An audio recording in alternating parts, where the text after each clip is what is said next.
Number 6, Alabama is coming off a bye and 7-1 on the season. They're going to LSU to play LSU in Baton Rouge. They're coming off a bye and they're 6-2 on the season. They're ranked 15th.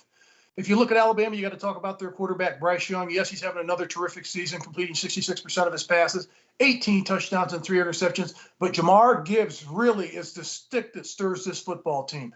If you look at his numbers, he's averaging almost 7 yards a carry, over 670 yards on the season and 6 touchdowns, and he has 3 receiving touchdowns.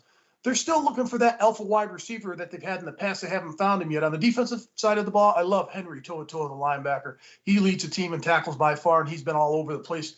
If you look at their defense, the numbers are there. They're 7th in scoring defense, only giving up 16 points a game. But the problem is, if you look at their pass defense, they're 32nd, and that's usually the strength of their defense under Nick Saban. On the other side of the coin, you got to look at Jaden Daniels. What a job this kid's done out of Arizona State, transferring to LSU, coach, completing 70% of his passes, 12 touchdowns and 1 interception. You know something about Bryan Kelly? After their first game, when they lost to Florida State, everybody was throwing dirt on him. Well, since then, guess what? They've won 6 out of 7 games. This is such an intense rivalry. It goes back when Nick Saban was at LSU, won the championship, and went to Miami for 1 year. And when he came back, he didn't come to LSU.